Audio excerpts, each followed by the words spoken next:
te dar as boas-vindas a todo mundo que está aí nos assistindo pelo YouTube, no LinkedIn, né? Dizer que eu sou Roberto Miranda, estou aqui na sede da URM no Vale do Silício. Estamos aqui numa cidade muito bonita, chamada San José, fica ao sul de São Francisco, de frente para Bay Area e São Francisco Bay Area. E estou aqui com a professora Lucy Souza, né, presidente da PMEC. Vocês sabem que a Lucy ela é coordenadora do programa aí no Brasil, né? Está lá na Paulista, na URM, na Paulista 1009.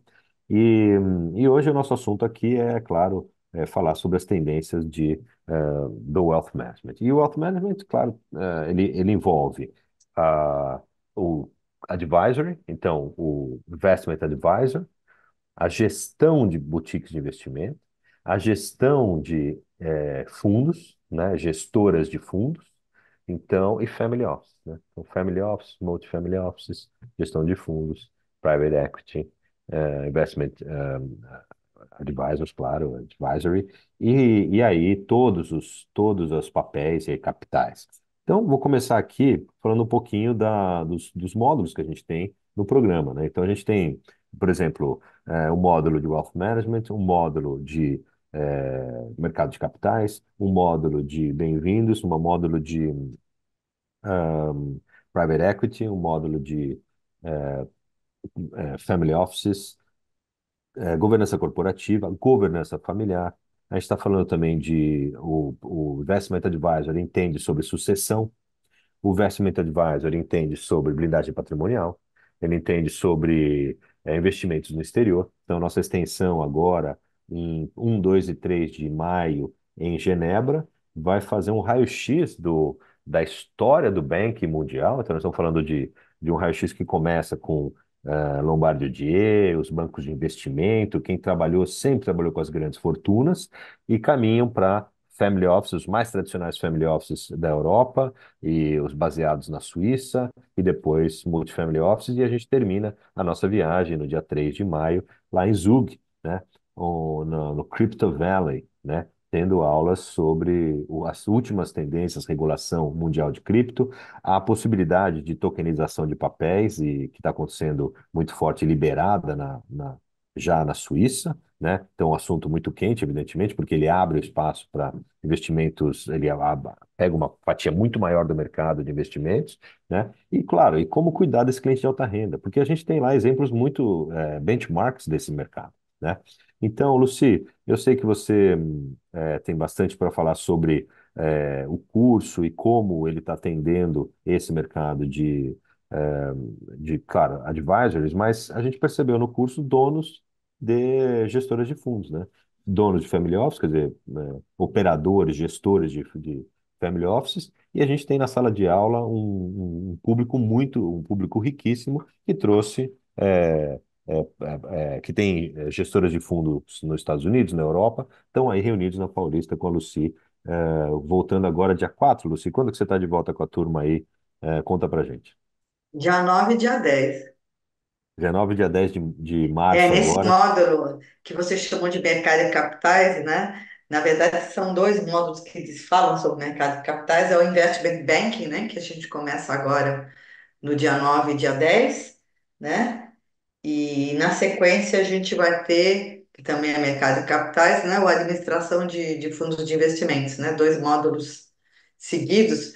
Para quem não conhece nossa estrutura, a nossa grade, quando a gente fala em módulos, é um conjunto de disciplinas, né? Digamos assim, irmãs, né? Que compõem cada módulo, né? Então, não querendo cansar a plateia, mas falando do que está proximamente por vir, o módulo de Investment Banking, ele tem a parte de mais de regulatória dos conceitos do que é o Investment Bank, o que é um banco múltiplo, o que pode fazer. Depois a gente, banco de investimento, né, que é um segmento específico, né? E depois a gente vai falar uma coisa muito importante nesse módulo que é sobre ofertas públicas, né? Porque todos os alunos ou participantes de palestras ligadas ao nosso MBA ou extensão internacional, eles precisam saber, né, desses fundamentos, né? Entender direito o que significa um banco de investimento, um banco múltiplo, o que são o que é oferta pública, quais são os processos, não é para treinar ninguém para ser distribuidor de produtos, né? Mas sim, como aqui é um MBA de Wealth, né? De gestão de patrimônio, fortunas, a gente precisa é, apresentar os produtos de investimento passíveis, né? De compor carteira, nessas carteiras, né? De Wealth, né? Então, eu acho muito importante e vai ter uma professora assim muitíssimo especializada no assunto, quer dizer, Roberto, nosso objetivo é fazer um blend entre professores com formação acadêmica robusta nessa área, com profissionais em mercado experimentados e profissionais híbridos, que são professores com robustez acadêmica e também com experiência no mercado, né? Então, a gente está oferecendo esse MBA nesse sentido, e esse módulo de Investment Banking é isso. Depois a gente vai ter, dentro do módulo Investment Bank, também que eu acho que interessa a todos, né? Sobre como que é negociar no mercado de valores imobiliários, tanto doméstico quanto internacional. Eu digo mercado regulado, né? Seja em bolsa ou mercado de balcão organizado, né? E depois a gente vai começar a falar dos princípios de administração de recursos de terceiros até desembocar nos fundos de investimento propriamente dito, né? Então, essas são a agenda dos próximos dois módulos, né? E que a prática se mistura com consistência acadêmica, porque a gente também fala um pouco de teoria de portfólios, né?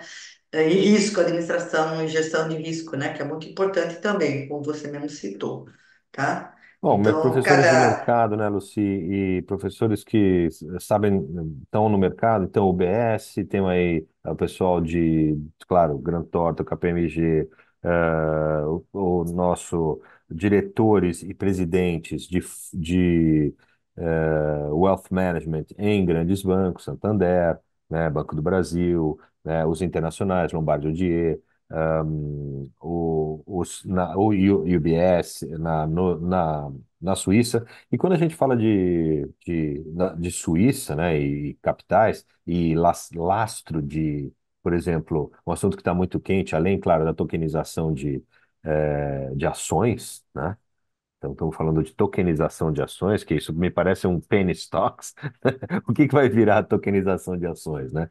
Então, é um assunto realmente muito novo, né? AI, investimentos, né? Quanto o AI vai facilitar a análise de investimentos? O que que acontece com os analistas de investimento, né? Os analistas de investimento e as tendências, vou deixar você falar, Lucy, sobre isso, que eu sei que você tem muito para falar sobre isso. Quando a gente fala em AI né, acoplado, e aqui no Vale do Silício não se fala em outra coisa, AI é isso, AI vai mudar aquilo. Já ontem à noite, em Stanford, o pessoal estava dizendo o seguinte: AI é a próxima bolha, né? Para comparar o AI com ponto .com, né? Quer dizer, porque AI, da mesma maneira que a internet, quando nasceu e tudo podia ir para a internet, qualquer tipo de negócio podia ir para a internet, e era um momento que tinha mais oportunidades de negócio do que empreendedores para colocá-las em prática, e de repente a gente vê aí de novo acontecendo com inteligência artificial. Então, a inteligência artificial trazida aqui do Vale do Silício. Aliás, em abril, esse professor que estava comigo em Stanford ontem à noite estará aí, né, na URM. Todo mundo que está aqui já está convidado a assistir. A gente confirma se é dia 4 ou 5 de abril. Ele vai estar até dia 9 de abril conosco aí e confirmou que vai dar uma aula, uma palestra aí para os nossos alunos, né, na faculdade, aí na Paulista. Então, nós estamos falando eh, desse nível de professores. Dia 25 agora, dia 25 do 2, o co-founder da Betex, né, Alexandre Sonsini, vai estar dando aula também para os nossos alunos na URM, aí na Paulista, né, uma aula sobre, que chama From an Idea to an IPO, né? Então, nós estamos falando aí de professores que realmente saíram de uma ideia até um IPO, né? Estão aí com um número né, assim, números na cabeça que são dignos do que é o Vale do Silício, dos investimentos aqui. Ontem, Lucy, também aqui em Stanford, se falou muito em investimento, fundos de investimento e como está migrando, né, os private equities e os venture capitalists aqui do Vale do Silício estão se organizando para fazer investimentos mais seguros. Muito interessante, é um assunto muito recente que eles trouxeram para a sala de aula sobre investimentos e como que eles estão coletando investimento, porque foram muitas perdas em startups que aconteceram nos últimos anos, né? Então, e como eles estão estruturando para fazer a captação. A boa notícia é que a captação está forte como nunca, né? Então o pessoal fala assim, e o Silicon Valley Bank? Como se não fosse uma nuvenzinha que passou bem pequena, porque é incrível como essa economia aqui da Califórnia e do Vale do Silício são muito fortes, né? Especificamente no Vale do Silício. Lucy, AI, analistas, o que que é para o Wealth Management, que tem muito disso carregado, evidentemente, o que que é esse novo panorama para quem está atuando no segmento? Tá, eu vou falar, inclusive você fez uma ótima pergunta, porque eu acabei de sair de uma reunião, sobre o tema, tá? Então eu tenho tô com as coisas bem atualizadas. Eu vou falar pela ótica Brasil, mas é claro que muito do que eu vou falar se aplica também ao mercado internacional, tá? Você me apresentou como também, né, além de coordenadora da faculdade, como é, presidente da APMEC, mas eu não sou mais presidente executivo, agora eu sou presidente do conselho de administração, tá? Pode até entender isso como uma ascensão aí na carreira da associação. Para quem não sabe o que é a PMEC, é a Associação dos Analistas e Profissionais de Investimento, né? Do mercado de capitais brasileiro, uma entidade que tem mais de 50 anos, né? Ela é um dos pilares, né, do mercado de capitais. Então, desde a fundação, congrega os analistas de investimento. Então, eu não sou a primeira geração dessa associação, sou a segunda, mas eu vi todas as mudanças, né, que foram aceleradas, digamos assim, pelo avanço tecnológico, né? Então, nos anos, digamos assim, 90, 80, final dos anos 80 para o início dos anos 90 do século XX, ó, já estamos no século XXI, eu observei já como uma jovem profissional o grande impacto da abertura financeira do mercado brasileiro para o investidor estrangeiro, né? E essa entrada, ela nos trouxe também a incorporação das melhores práticas internacionais, né, no sentido do valuation, por exemplo, que é uma coisa que o analista faz, isso aqui que é valuation, é chegar ao preço justo da ação, não é? Então, uma vez que, digamos, pelas boas práticas de finanças, a gente chega a um bom valuation, quanto é o preço justo da ação, adianto já que isso é um assunto de um módulo nosso, né, de valuation. Então, os analistas brasileiros foram incorporando, né, as melhores práticas internacionais de um bom valuation, assim, usando inclusive a teoria de administração de carteiras para chegar a uma taxa de desconto adequada, considerando o risco, né, do nosso mercado, o risco da ação especificamente, que está sendo analisada. Então, tudo isso a gente incorporando ao abrir o mercado brasileiro, né, a um investidor estrangeiro que vai demandar, né, uma mesma cabeça, né? Então, os analistas brasileiros tiveram, só um minutinho, por favor, desculpa, aí.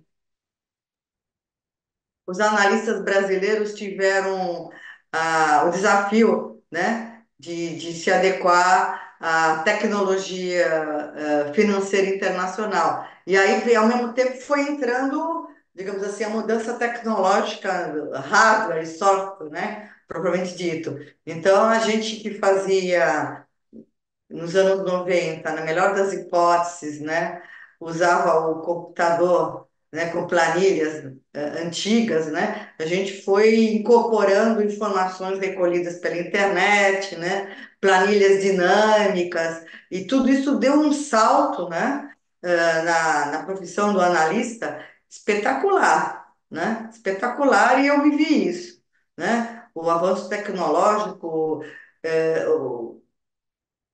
tanto assim, do manejo das informações, né? disposição em planilhas, em algoritmos, etc., até propriamente dito, o acesso à base de dados, né? Você está aí, né? Silicon Valley está muito bem aí, talvez é o lugar que tenha mais dados, né? Dados É, econômico-financeiros, tecnológicos, etc. Imagina que o analista tem que lidar, né? Um bom analista, né? De valores mobiliários ou de investimento, tem que lidar, né? Com essa quantidade de dados e então a inteligência, vai entrando já para a história da inteligência artificial, nesse aspecto nos ajuda muito, tá? a base de dados, né, Lucy, ela continua sendo tendo que ser alimentada pelo Big Data aqui, né?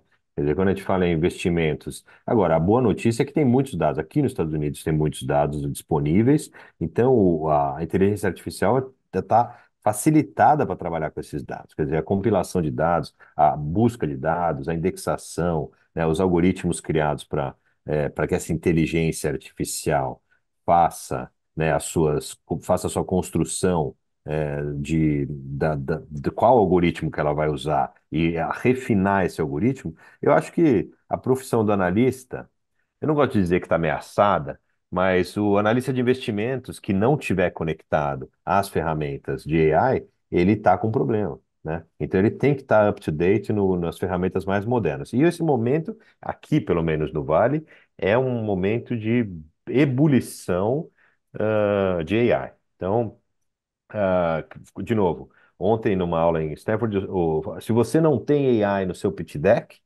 então você já está fora da carta, fora do baralho. Quer dizer, qualquer empresa não pode não falar em AI. Qualquer empresa, né? É um assunto. Quer dizer, como é que eu acoplo? Como é que o AI me ajuda? Então essa pergunta que tem que ser respondida para todos os mercados. E no mercado queria agradecer a presença do professor Marcos Saravari. Marco, obrigado pela sua participação aqui conosco, né?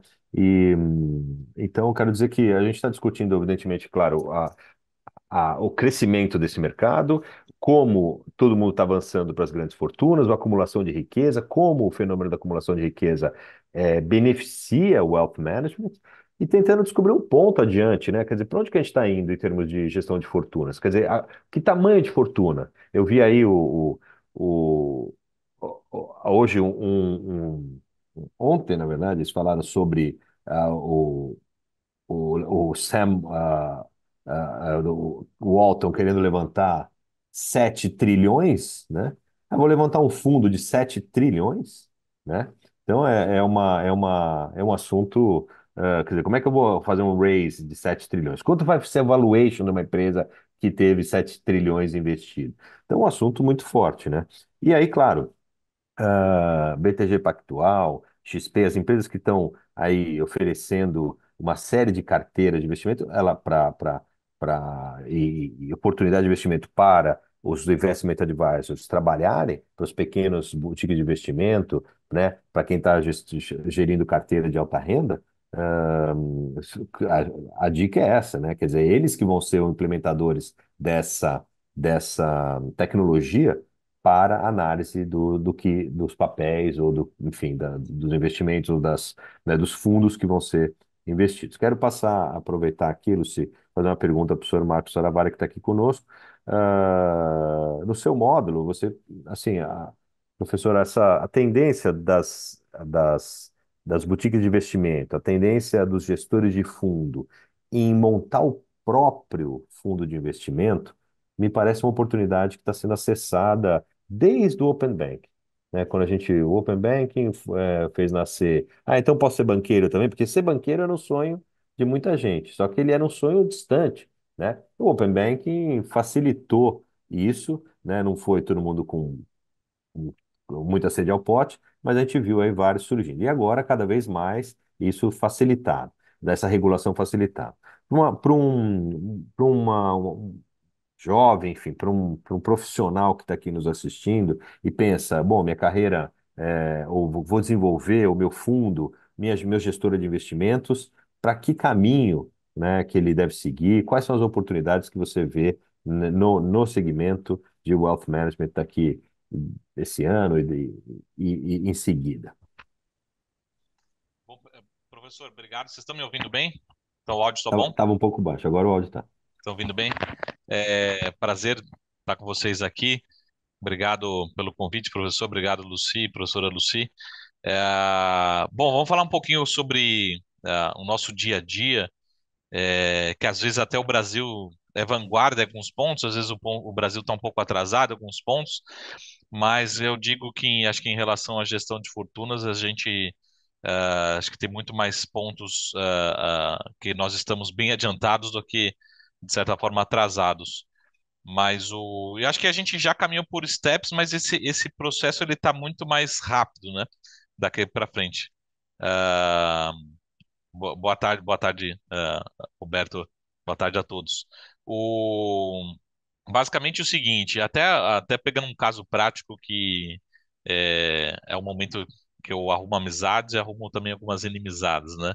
Mas o ano passado, assim, sem criticar ninguém, mas a gente tem uma indústria aqui no Brasil conhecida que no mundo é mais conhecida como hedge funds, mas aqui no Brasil a gente chama um pouco de nome de multimercados, né? Então, são fundos que podem alocar em diversos ativos, que tem ali como benchmark uma referência como se fosse o custo de capital. Você, pô, Marco, eu vou deixar o dinheiro com você na mão, você faz a gestão aqui dos meus recursos, do patrimônio da minha família, mas no mínimo você tem que me dar o CDI, né? Que é o benchmark, a referência. Se você não me der nos próximos 2, 3 anos, eu vou procurar outra pessoa para fazer isso, porque senão deixa eu dar o dinheiro parado no banco, né? E a gente teve essa indústria nos multimercados, até medido pelo ali o fundo o índice da Ambima, né? Tem o índice da Ambima, chama Índice de Hedge Funds da Ambima, não sei se é o nome ideal, mas ele acaba sendo um compilado, né, de fundos.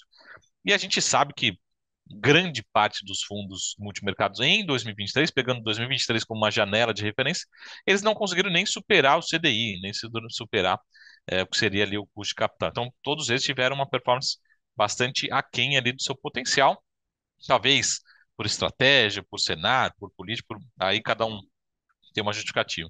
E aí que eu acho que entra muito o trabalho nosso de wealth, de falar assim, pô, a gente pode montar o nosso próprio fundo hoje, né? Seja um fundo exclusivo, seja uma carteira administrada, seja um advisory, né? Então eu não preciso. Hoje em dia, acho que a gente teve, como eu falei lá no começo, steps, né? Então, primeiro a gente tinha o fundo verde, que é talvez a maior referência no Brasil em hedge fund, que era extremamente inacessível, né? Então você precisava de algumas dezenas de milhões de reais para ser um cliente específico no Credit Suisse, no Itaú Private, em alguns bancos, para conseguir acessar, abrir conta. Isso já foi há muito tempo atrás. Aí o próximo step veio com as plataformas de investimento que conseguiram acessar esses mercados com algumas dezenas de milhares de reais. Você ali com 5 mil reais, 10 mil reais, 50 mil reais, você começa a falar, pô, eu consigo fazer parte desse seleto grupo com 100 mil reais, eu já consigo 50 mil reais. Hoje vai ficando muito mais acessível e a gente tem outro, um leque de fundos muito grandes. Mas acho que o próximo passo, aí, como você estava falando com inteligência artificial, com Open Bank, e acho que o nosso serviço ele vai ser cada vez mais customizado para o cliente, né? Então, assim, independente de onde o cliente esteja, o cliente está no Itaú, no BTG, no Bradesco, no Credit Suisse, no JP Morgan, não importa, né? O nosso trabalho de wealth aqui é atender onde o cliente se sinta melhor, onde queira ser atendido. O cliente quer ter uma conta, ele vai ter uma conta. O cliente quer ter 10 contas, ele vai ter 10 contas. A gente vai fazer essa gestão, não importa, e cada vez mais customizado. Ó, esse cliente aqui, ele pode ter o seu próprio fundo rédeo, o seu própria alocação. Ele não precisa alocar no fundo verde, ele não pode fazer isso também. Mas ele pode, por exemplo, aí que acho que a Lucy tinha me convidado também, que é uma das pautas que eu a- adentrei muito no meu módulo, né, no curso, no MBA, que é muito assim, pô, como que a gente consegue agregar valor. O produto em si, hoje, ele está virando cada vez mais uma commodity, né? Então, assim, pô, vamos alocar em dólar, né? Hoje, você aperta um botão, todo mundo tem acesso a alocações em dólar, né? Quero comprar uma ação da Apple. Antes, há 10 anos, há 20 anos atrás, pô, Marco, como é que eu vou fazer isso? Não, você precisa de ter 250 mil dólares, abrir conta lá fora, é muito difícil. Hoje você faz, aperta um botão, você tem acesso aqui na B3, você tem acesso no mercado internacional, você consegue. Então, o produto em si hoje, é difícil você ter um produto que é acessível para um seleto grupo de pessoas, né? E pelo contrário, eu acho que daqui para frente, com tecnologia, né, com automação, com custos mais baixos, com tickets menores, a gente consegue acessar, por exemplo, um fundo de private equity pré-IPO que vai fazer a listagem na B3 daqui a 5 anos. Pô, antes você precisava de milhões de reais para fazer isso. Hoje você precisa com R$ 1.000, R$ 5.000, você consegue montar um mini fundo, uma carteira administrada para o meu cliente aqui que tem R$ 500.000 comigo investido. Não é um valor assim absurdo, né? Você não precisa de milhares de reais. Então, falando um pouquinho dessa estratégia de diversificação de alocação, utilizando a inteligência, acho que a busca justamente isso. Acho que o analista financeiro, como vocês estavam falando, não é que ele vai sumir. Até tá brincando, Luci, recentemente aqui na TV, quando eu comecei no mercado, alguns anos atrás, né, a gente pegava saiu o resultado da Itaúsa. Eu preciso ir lá na Bovespa, corro lá, pego um balanço, né, a bolsa dava um balanço, você colocava aqui embaixo do braço, e aí você voltava para a corretora, fazia análise, né? Bom, o resultado realmente cresceu 5%, 10% aqui. Então, o analista financeiro está em constante atualização, né? Antes, o analista financeiro, ele precisava ter o skill ali de economia, de política, de contabilidade, de finanças. Agora, o analista financeiro novo, ele vai precisar de tudo isso, continua precisando. Só que ele vai precisar de quê? De análise de dados, utilizar ferramentas, acessar um leque de produtos diferentes, é, ter a habilidade que ele consiga, por exemplo, a inteligência artificial hoje, como você estava falando, ela me ajuda muito a fazer uma análise, às vezes superficial, mas muito rápida. Eu pego um release de 50 páginas e falo assim, ó, inteligência, ó, faça um resumo, me apresente os principais pontos, os riscos, o que que foi bom, o que que foi ruim nesse release aqui que acabou de sair. Saiu 2 horas da manhã. Me faça um resumo, me entregue aqui os pontos principais em 10 bullet points. Pronto, ela já me falou. Eu já tenho uma opinião para passar para o cliente. É, eu estou alocando aqui em precatórios. Inteligência artificial, me faça aqui um histórico dos precatórios do estado do Rio de Janeiro, né? Quais são os riscos, né? Eu já consigo até ter algumas ferramentas que a gente chama que usam Copilot, né? Você está ali conversando com o cliente, daí você fala assim, pô, mas se o cliente perguntou aqui sobre precatório, eu nem sei o que é precatório, você já pergunta para a ferramenta, fala assim, ó, o que que é um precatório, quais são os riscos, ela já te responde. Então, eu acho que o serviço de wealth daqui para frente vai ser cada vez mais demandado e cada vez mais customizado daqui para frente, né? Então, de novo, há 10, 20 anos atrás era um serviço para o topo do topo da pirâmide. Acho que pelo contrário, a gente está aumentando essa base de pirâmide, ainda é um serviço private, né? Um serviço de atendimento que a gente não consegue ter tanta escala, mas hoje eu consigo atender um cliente que ou ele é mal atendido, ou ele não é atendido, por exemplo, por um private de um banco. Mas hoje, se ele tiver, por exemplo, 10% do que o cliente estaria sendo atendido lá no banco, eu consigo atender com a mesma qualidade, talvez com um produto muito mais customizado, uma forma muito mais personalizada. E hoje, com tecnologia, eu consigo acessar, principalmente, que eu acho que o grande, grande diferencial, que é onde que a gente vai gerar alfa e não necessariamente correndo mais risco, porque ele fala assim, Marco, não, vamos gerar alfa, mas eu vou correr triplo do risco. Não, né? Uma coisa o Marco Visto, uma coisa é a teoria moderna do portfólio, outra coisa é a realidade, a prática. Às vezes eu não preciso adicionar tanto risco assim, mas para adicionar muito mais retorno potencial para as carteiras dos nossos clientes. Mas eu preciso ir atrás, eu preciso correr, conhecer novos produtos, conhecer tecnologia, conhecer diversificação e trazer esse produto cada vez mais customizado, né? Então, acho que falei um pouco aqui do nosso dia a dia, do nosso trabalho, né? E hoje a gente já tem regulação para isso, a gente já tem produtos para isso. Acho que o Brasil é vanguardista. Os Estados Unidos também corre bem nesse mercado, mas o Brasil já consegue ver muito bem. E como o Roberto estava falando aqui antes, eu acho que agora, com o advento, com o conceito, com a utilização do Open Banking, eu acho que pelo contrário, o cliente não vai passar de 10 contas correntes para duas. Não, ele vai passar de duas para cinco, para sete. Né? Eu tenho essa conta que eu uso para câmbio, essa conta que eu uso para investimentos internacionais, são contas que se conversam. Eu aqui, Marcos Carvalho, consolido tudo, passo um relatório para o cliente de uma forma consolidada.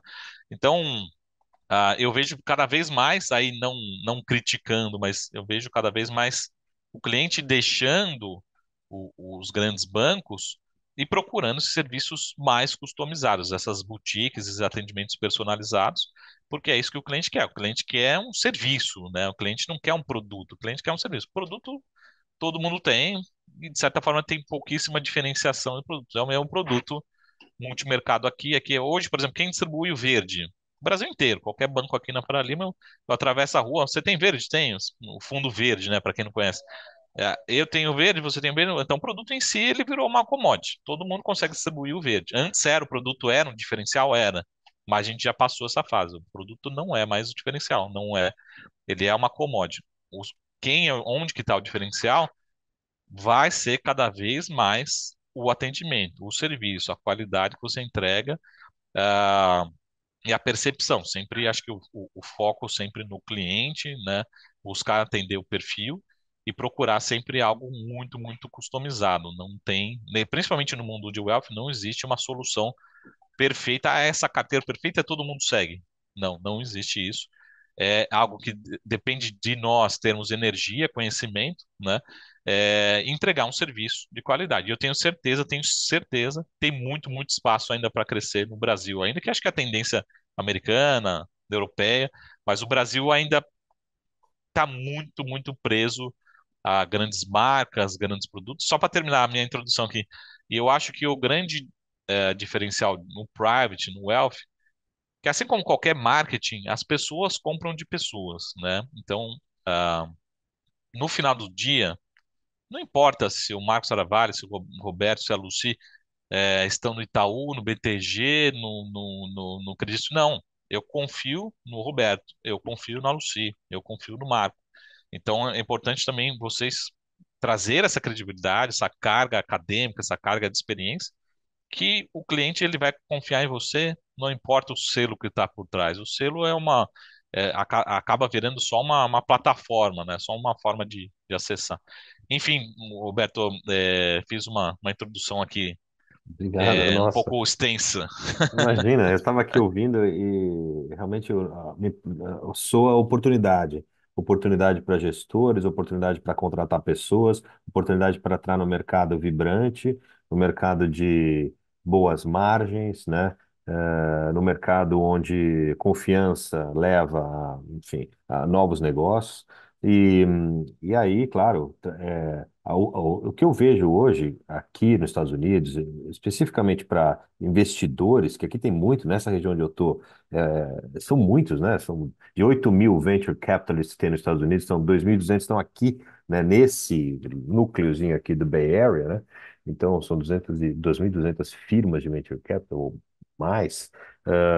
E a quantidade de possibilidades que um gestor de fundos tem aqui, né? As carteiras são os deep pockets, né? Que eles têm aqui nessa região e o brasileiro, né? Acho que nós temos uma característica, né? Empreendedorismo e a capacidade de criar, inovar e estar na frente e inventar maneiras novas de combinar as coisas que realmente tem que ser explorado. Então, para os alunos que estão no Wealth Management, e eu queria dizer que a gente vai sortear aqui uma bolsa aí, né, de 50%, né, para o NBA esse ano.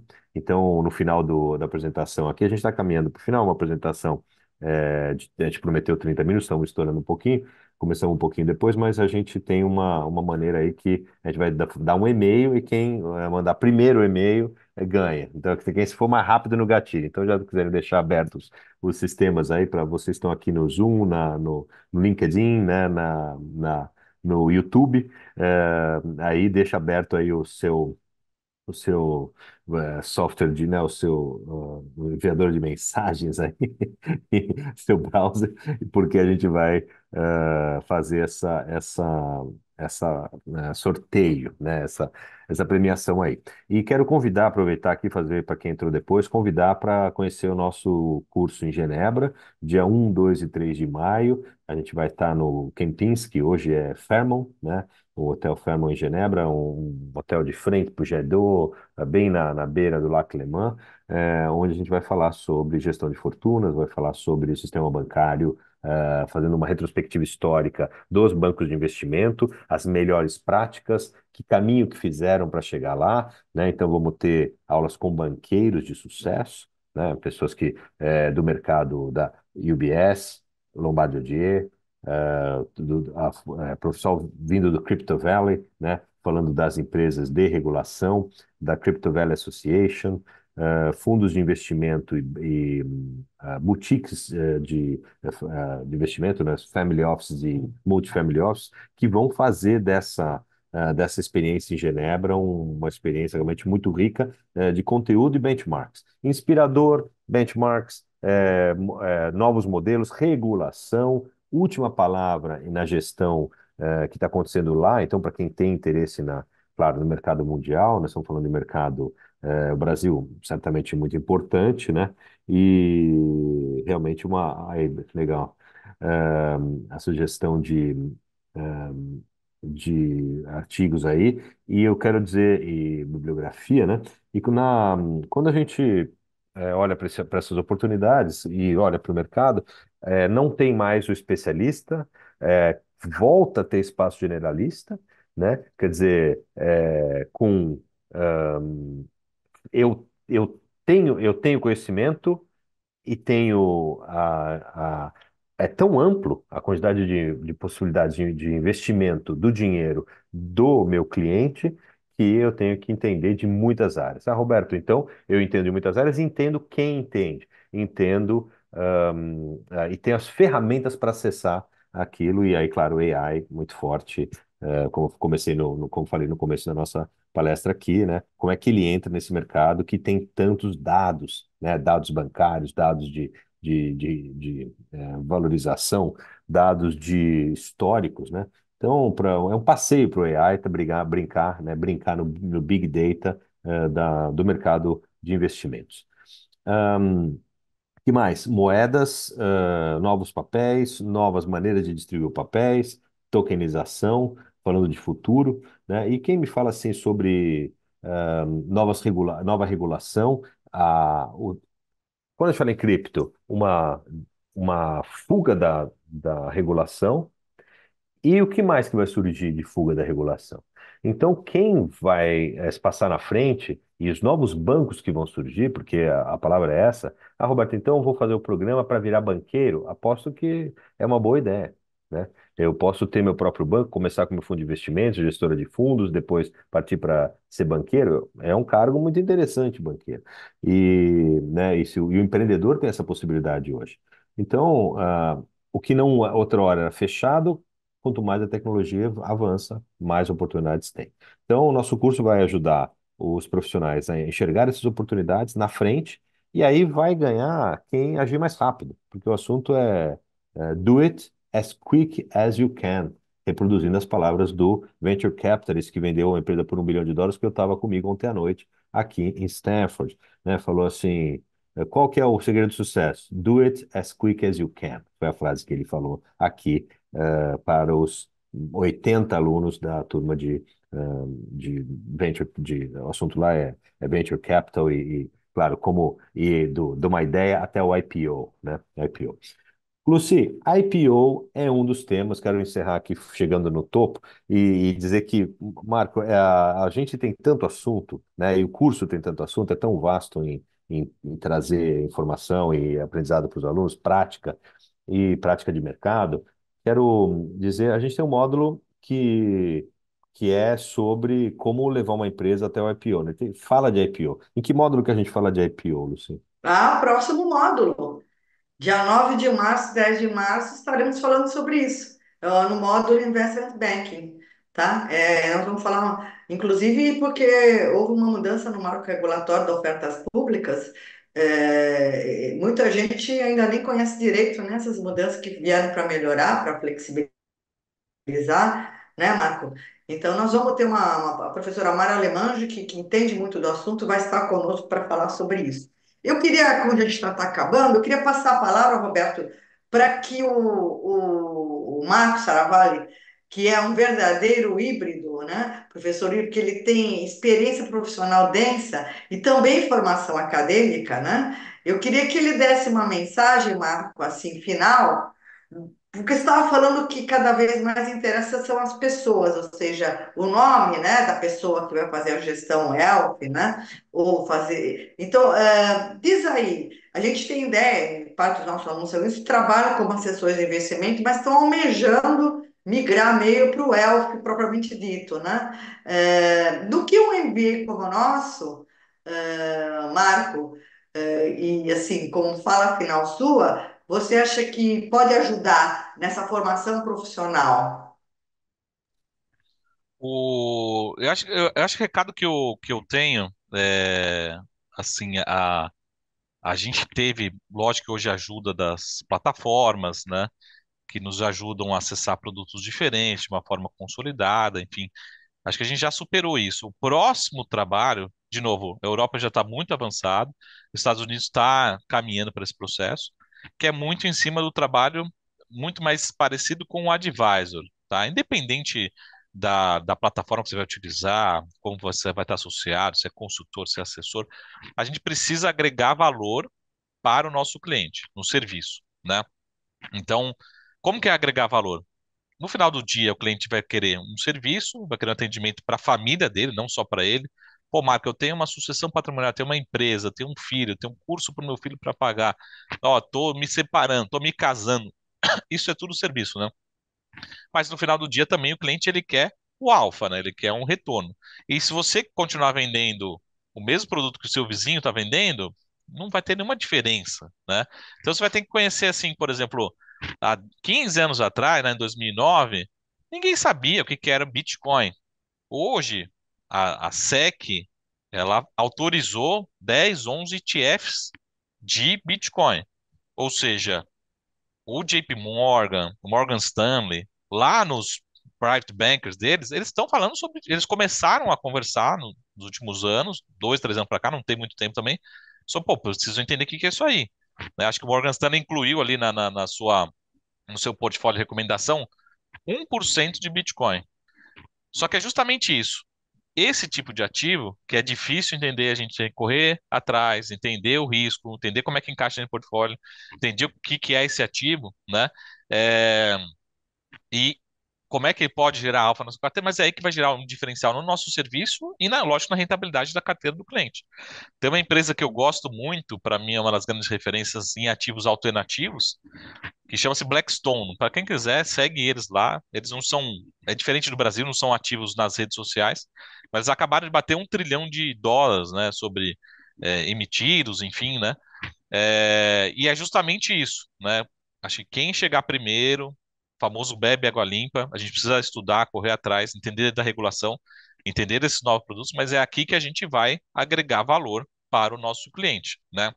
Em termos de serviço e principalmente em termos de rentabilidade. A gente está falando aqui em termos de gestão mesmo, né? Do patrimônio. Então, é justamente, eu vou só para citar um exemplo de que acontece comigo na prática.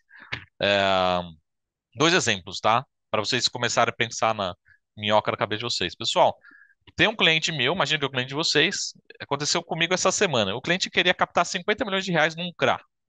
De novo, lógico que a gente não vive de luz aqui, a gente também está pensando em receita para o nosso lado, para nossa empresa, para o nosso bolso. Pessoal, se eu for pegar uns R$ 50 milhões e levar para a Faria Lima, talvez eu não seja nem recebido. Não é um valor tão expressivo assim. Geralmente as emissões são maiores.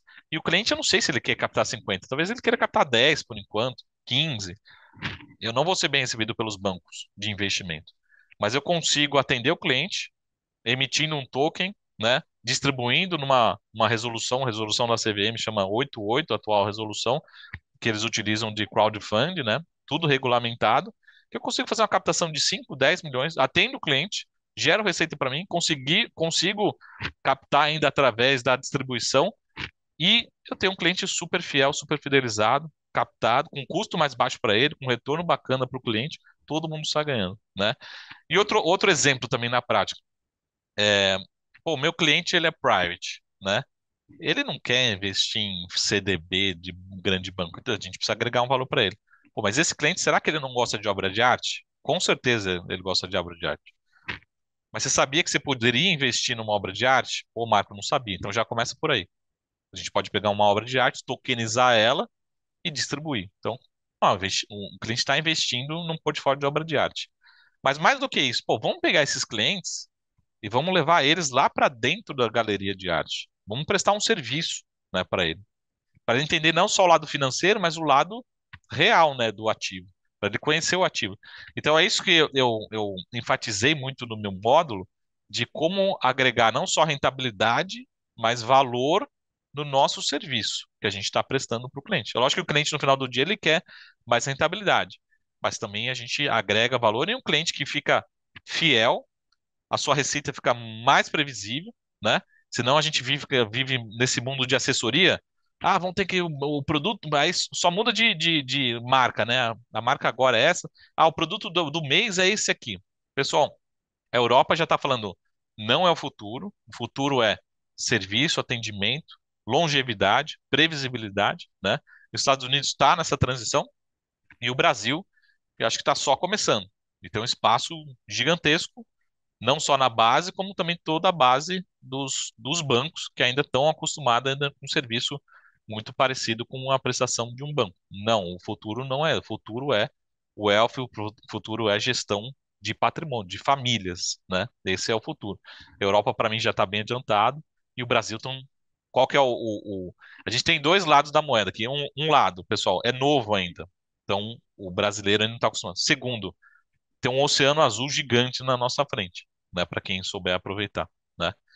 É, o pessoal falou de tributária aqui, né? O Daniel falou. É justamente, imagina o seguinte: a hora que você começa a fazer uma gestão tributária, eu vou te dar só um exemplo, pessoal, que acontece na prática aqui comigo. A gente tem parceria com uma empresa, um escritório de advogado, que eu pego meus clientes, geralmente cliente que é wealth, ele tem uma chance muito grande de ser empreendedor também, ser empresário, já tem tido alguma empresa, ou tem empresa, ou é sócio de alguma empresa.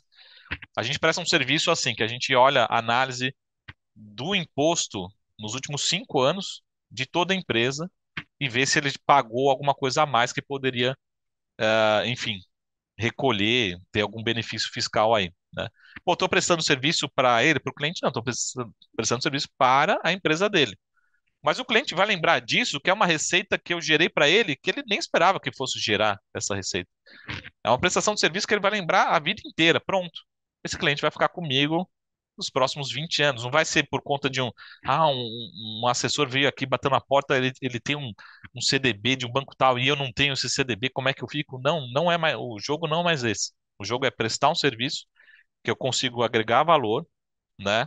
Mas eu preciso conhecer ferramentas novas, produtos novos, gerar esse valor pro cliente no longo prazo, né? Então, no meu módulo é um pouco mais na parte específica de investimentos, investimentos alternativos, gestão de portfólio, né, como é que está essa regulação, mas é um pouco disso, e com certeza passa pela parte fiscal, seja uma pessoa física ou uma pessoa jurídica, e é aí que a gente vai começar a ter um diferencial, né?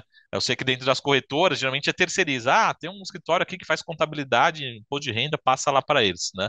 Não, isso daí é arroz com feijão, a gente precisa levar um serviço de qualidade e que a gente consiga fidelizar o cliente. E a sua receita nossa aqui, ela vira um reloginho, né? Ela vira extremamente previsível. E esse que acho que é o grande futuro, que é o mundo do wealth, né? A gente ainda acho que está só ah, engatinhando no mundo do wealth e ter um oceano gigante. Enfim, Lucy, desculpa, me empolguei de novo aqui. E a Lucy, Não, então, foi ótimo. Da minha parte, estou super satisfeita. Roberto, se você quiser encerrar, né? Era para ser meia hora, virou uma hora, mas eu acho que foi muito interessante, né? obrigado. Bom, primeiro, Lucy, obrigado aí pela iniciativa, professor Marcos Saravalli, sempre brilhante. Prometi que ia fazer dar um e-mail aqui que vai receber aí uma bolsa de 50% para fazer o MBA, que é uma bolsa maravilhosa. Vocês sabem, esse MBA tem um investimento importante, né? Não vale para a extensão internacional, gostaria, mas não vale para a extensão internacional de Genebra, que pode ser contratada avulsa, né? Não é só para alunos do MBA. Então, vão ter profissionais do mundo todo lá no Wealth Management Summit, né, que acontece em Genebra, dias 1, 2 e 3 de maio, né? Passagens, eu estava vendo agora, ou pelo menos daqui, US$ 600. Então, estava bem, tá, ida e volta, né? Tá bem palatável para passar um tempo lá, dar um pulinho. Ainda tem sábado e domingo livre, né? Para dar um pulinho ali em Como, ou enfim, Milão, o que quiser fazer, né? Ou ficar pela Suíça mesmo ali, tá, né? Então, quero dizer para vocês que eu vou dar o e-mail. O e-mail é o diretor@urm.com.br. Então, mandar um e-mail dizendo quero a bolsa, quero fazer o MBA ou MBA em Wealth Management, e aí o e-mail que chegar primeiro, tá, vai receber essa bolsa de 50%. Esse é uma bolsa que o curso dura 2 anos, vocês sabem, é uma pós-graduação, né, com 40 professores né, do mais alto gabarito, então profissionais, CEOs, donos de gestoras, banqueiros, profissionais do mundo de investimentos, da Bolsa de Valores e aí das associações de todas as associações de certificação, né, que estão lá com a gente nesse MBA realmente único, né? Então, vocês estão competindo com o pessoal que está na internet, quero dizer aqui, o pessoal que está na sala, né, e o pessoal que está na internet nos acompanhando e no LinkedIn. Então, vocês vão ter aí né, vocês estão, acho que, uma vantagem de milímetros, né, de décimos de segundo, porque né, ela sai um pouquinho ali. Mas vamos ver quem foi mais rápido aí. Daqui a pouquinho o professor Pablo Caldas conta pra gente quem chegou aí no que chegou no e-mail. E quero encerrar dizendo que a URM fica na Avenida Paulista, 1009, então os cursos são presenciais e para você que está procurando realmente fazer uma migração de carreira, abrir sua própria gestora de fundos, né? Cuidar do dinheiro da família ou das outras famílias, family office, multifamily office, quiser entrar no mundo do venture capital, né? Do mundo de gestoras de criptomoedas, tokenização, tá um pouquinho à frente, pegar essa onda do AI para o wealth management e montar uma empresa, de repente um unicórnio, por que não? Essa é uma boa oportunidade para você realmente deixar viva, conversar com pessoas, conhecer os professores, conhecer os benchmarks e estar com uma conexão direta aqui com a gente no Vale do Silício, um lugar onde o investimento de risco é o número um do mundo, né? Professor Pablo, fala para mim o felizado Olha, ou afelizado. o primeiro e-mail que chegou para mim aqui hoje, às 17h59, foi do Rômulo Cavalcante. Rômulo Cavalcante está aqui na sala. Rômulo, Uhum. parabéns. Então, aí o pessoal de admissions vai entrar em contato, né, através do e-mail, para passar mais informações e, enfim, consolidar a sua, a sua matrícula lá no MBA. Dia 9 e 10 já tem aula, o MBA modular e ciclo, que você sabe, então você começa no módulo de Wealth, segue para o módulo de Family Office, depois M&A, depois, enfim, Valuation, né? E aí tem e aí completa o curso de 2 anos. E a sala é muito rica, quem aqui o professor Marcos e a professora Lucy podem falar. A sala é repleta de profissionais de mercado, muito networking, muita diversão também, porque o pessoal realmente tem uma história, já pelo menos essas duas primeiras turmas né, foram assim incríveis. E a faculdade, lembrando, é uma faculdade com duplo 5 do MEC, né, sede aqui na Califórnia, um campus lindíssimo na Avenida Paulista 1009. Estão convidados a conhecer. Quem não conhece a URM, passar e conhecer lá os nossos bacharelados e as nossas pós-graduações. Muito obrigado de novo a todos presentes. Espero vê-los numa próxima oportunidade. Um abraço. Obrigado, professor Marcos, professora Lucy.